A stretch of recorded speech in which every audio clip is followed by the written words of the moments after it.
ఇదైతే మనకి యూపీఎస్సీకి సంబంధించి సివిల్ సర్వీసెస్ ప్రిలిమ్స్ ఎగ్జామినేషన్ 2025 ఏదైతే ఉందో దానికి సంబంధించినటువంటి అప్లికేషన్ అన్నిన్ ప్రాసెస్ అయితే యాక్చువల్గా మనకి 11th February 2025 6 PM అయితే అయిపోయింది అనమాట. అయితే దానిని ఎక్స్టెండ్ అయితే చేయడం జరుగుతుంది. 18 February 2025 6 PM దాకా అయితే మనకి ఎక్స్టెండ్ అయితే చేశారనమాట. అప్లికేషన్ ఫామ్ అనేది మనం సబ్మిట్ చేసుకునేదానికి. ఇంకా మనకి ఎడిట్ విండో ఏదైతే ఉందో అప్లికేషన్లో అయినటువంటి మోడిఫికేషన్స్ కరెక్షన్ చేసుకునేదానికి యాక్చువల్ డేట్స్ వచ్చేసరికి మనకి 12th to 18 February 2025 అనమాట. ఇప్పుడు వచ్చేసరికి న్యూ డేట్స్ 19 February 2025 అయితే మనకి ఎడిట్ విండో ఓపెన్ అవుతుంది. ఇంకా 25th February 2025 ఇది లాస్ట్ డేట్ అనమాట. ఆ టైంలో మనం లాగిన్ అయిపోయి ఏదైతే మన ఎడిటబుల్ కాలమ్స్ ఉంటాయో అవన్నీ కూడా మనం ఎడిట్ అయితే చేసుకోవచ్చు అనమాట. దాంతోపాటు ఇక్కడ మనకు ఒక important notice for aspirants candidates of civil services prelims examination 2025కి సంబంధించి ఒక నోటీస్ అయితే వీళ్ళు నిన్న మనకి 12th February 2025 అయితే ఇష్యూ చేయడం జరుగుతుంది అనమాట యూపీఎస్సీ వాళ్ళు. ఇక్కడ మన ఓటీఆర్ అనేది లైఫ్లో మనకు ఒకసారి మాత్రమే ఎడిట్ ఆప్షన్ అయితే ఇస్తారనమాట.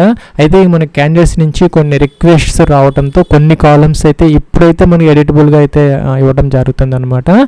ఇది అనేది మనకి అప్లికేషన్ కరెక్షన్ కాదు, ఓటీఆర్ కరెక్షన్ కోసం అయితే ఇది ఒక రిక్వెస్ట్ని వీళ్ళైతే ఇవ్వడం జరుగుతుంది అనమాట. యాక్చువల్ కరెక్షన్ ఆఫ్ విండో అనేది మనకి అప్లికేషన్ అనమాట. అది 19 స్టార్ట్ అవుతుంది, 25th February 2025 దాకా టైం అయితే ఇవ్వడం. ఇక్కడ 4 కాలమ్స్ అయితే ఇచ్చారనమాట. వాటిని మీరు ఇప్పుడు లాగిన్ అయిపోయి వాటిని మీరు కరెక్షన్ అయితే చేసుకోవచ్చు అనమాట. Have you ever change name, me name ఎప్పుడన్నా చేంజ్ చేసుకున్నారు అనే కాలమ్ని మీరు చేంజ్ చేసుకో. అలాగే జెండర్ మీరు పొరపాటున మేల్ ఫీమేల్ ఏదైనా పెట్టుంటే ఓటీఆర్లో మోడిఫై చేసుకోవచ్చు. అలాగే మైనారిటీ స్టేటస్ మీరు ఏదైనా రాంగ్ ఆప్షన్ ఇస్తే దానిని మార్చుకోవచ్చు. అలాగే క్లాస్ 10th అదే 10th క్లాస్కి సంబంధించి ఎగ్జామినేషన్ రోల్ నెంబర్లో ఏదైనా మోడిఫికేషన్ ఉంటే చేసుకోవచ్చు. అయితే మనకి ఇక్కడ మీ యొక్క నేమ్ కానీ డేట్ ఆఫ్ బర్త్ కానీ ఫాదర్స్ నేమ్ కానీ మదర్స్ నేమ్ కానీ మొబైల్ నెంబర్ కానీ ఈమెయిల్ ఐడి కానీ మనకి మార్చుకునే అవకాశం అయితే లేదనమాట.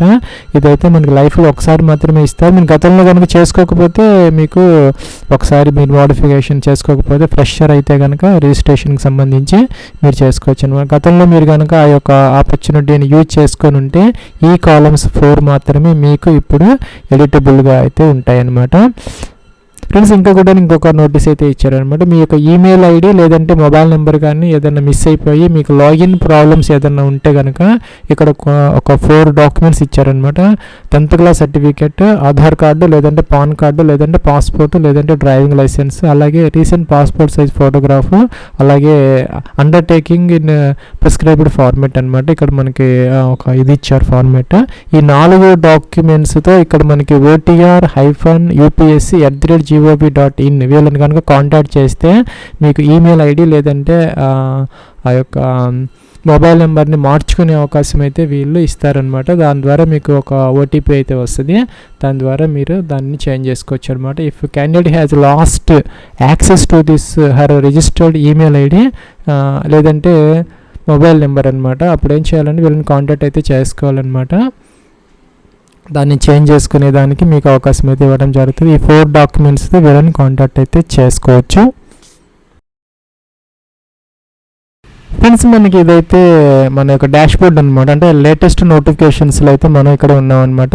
సిఎస్సి 2025కి సంబంధించి మనకి లాస్ట్ డేట్ అనేది మార్చారు. ఇప్పుడు చెప్పినట్టుగా 18 February 2025 అయితే లాస్ట్ డేట్ అనమాట. ఇంకా కరెక్షన్ విండో అనేది 19 February నుంచి 25 February దాకా మనకి ఎడిట్ అనేది చేస్తారు. అయితే మనకి ఇప్పుడైతే ప్రజెంట్ ఒక ఆప్షన్ అయితే ఇచ్చారనమాట. Update edit OTR 1 time registration. ఇక్కడ మనకి దీని మీద క్లిక్ చేస్తే మనం ఓటీఆర్ రిజిస్ట్రేషన్ మార్చుకోవచ్చు అనమాట. ఓటీఆర్ 1 టైం ప్రొఫైల్ మీద క్లిక్ అయితే చేసుకోవాలి మీరు. ఫ్రెండ్స్ ఈ యొక్క ఓటీఆర్ అనేది మన లైఫ్లో ఒకసారి మాత్రమే చేంజ్ చేసుకోవడానికి వీళ్ళు అవకాశం ఇస్తారనమాట. నేనైతే ఆల్రెడీ యూజ్ చేసుకున్నాను. We have already used the 1 time update facility. Hence the candidates are not allowed to mark any changes in the columns. అంటే గతంలో మీరు కనుక యూజ్ చేసుకుంటే ఆ యొక్క ఫెసిలిటీని మీకు నేమ్ కానీ మీకు డేట్ ఆఫ్ బర్త్ కానీ మీ యొక్క ఫాదర్స్ నేమ్ కానీ మీ యొక్క మదర్స్ నేమ్ కానీ మార్చుకునే అవకాశం అయితే లేదనమాట. సో ఇప్పుడు నాకున్నటువంటి అవకాశం ఏంటంటే కొన్ని కాలమ్స్ అయితే ఇచ్చారనమాట, వాటిని అయితే ఎడిట్ చేసుకోవచ్చు. ప్లస్ మనకు కొంచెం కిందకు వస్తే కొన్ని కాలమ్స్ ఎడిటబుల్ ఇచ్చారు. యాక్చువల్లీ ఇవన్నీ ఇవ్వరనమాట. ఈ సంవత్సరం అయితే క్యాండిడేట్స్ నుంచి కొన్ని రిక్వెస్ట్స్ రావడంతో ఈ కొన్ని కాలమ్స్ని మార్చుకోవడానికి వీళ్ళు అవకాశం అయితే ఇచ్చారనమాట. Have you ever changed your name, మీ యొక్క పేరు ఎప్పుడైనా మార్చుకున్నారా, మార్చుకుంటే కనుక మీరు దాని యొక్క ఆప్షన్ మీరు చేంజ్ చేసుకోవాలంటే ఇక్కడ ఎడిట్ అనే బటన్ ఉంటుంది గ్రీన్ కలర్ది, దాన్ని క్లిక్ చేస్తే మనకి ఆప్షన్ అనేది ఓపెన్ అవుతుంది అనమాట. ఎస్ కావాలంటే ఎస్, నో కావాలంటే నో అనేది పెట్టుకోవచ్చు అనమాట. ఇంకా చేంజ్ నేమ్ అయితే ఇక్కడ ఎంటర్ అయితే చేసుకోవాలి. మీరు కాలంని మోడిఫై చేయాలంటే ఎడిట్ అనాలన్నమాట. అప్పుడు ఇక్కడ నేమ్ అనేది మనకి ఎడిటబుల్ అవుతుంది, ఎనబుల్ అవుతుంది అనమాట. ఎంటర్ అయితే చేసుకోవచ్చు. జెండర్ మీరు పొరపాటున కనుక మేల్ ఫీమేల్ కనుక ఓటీఆర్ ఇచ్చుంటే మీకు అప్పుడు కనుక ఎడిటబుల్గా లేకపోతే ఓటీఆర్లో మార్చుకునే అవకాశం ఇప్పుడు ఇచ్చారనమాట వీళ్ళు. ఎడిట్ అంటే ఇట్లాగా మేల్ ఫీమేల్గా మార్చుకోవచ్చు అనమాట. ఇంకా బోర్డ్ ఎగ్జామినేషన్ అంటే 10th క్లాస్కి సంబంధించి రోల్ నెంబర్ ఏదైనా రాంగ్ ఇస్తే మీకు ఎడిట్ అయితే చేసుకోవచ్చు అనమాట. ఇక్కడ ఎంటర్ అయితే చేసుకోవచ్చు. ఇంకా మైనారిటీ స్టేటస్ కానీ ఇంకా కూడాను ఈ యొక్క మైనారిటీ ఆప్షన్ ఈ రెండు కూడా మార్చుకోవచ్చు అనమాట. ఎడిట్ అంటే మీకు సపోజ్ ఎస్ పెట్టిన తర్వాత ఇక్కడ మీరు ఈ యొక్క రెడీ చేయని మార్చుకొని ఇక్కడ అప్డేట్ ప్రొఫైల్ అని ఉంటుంది అనమాట.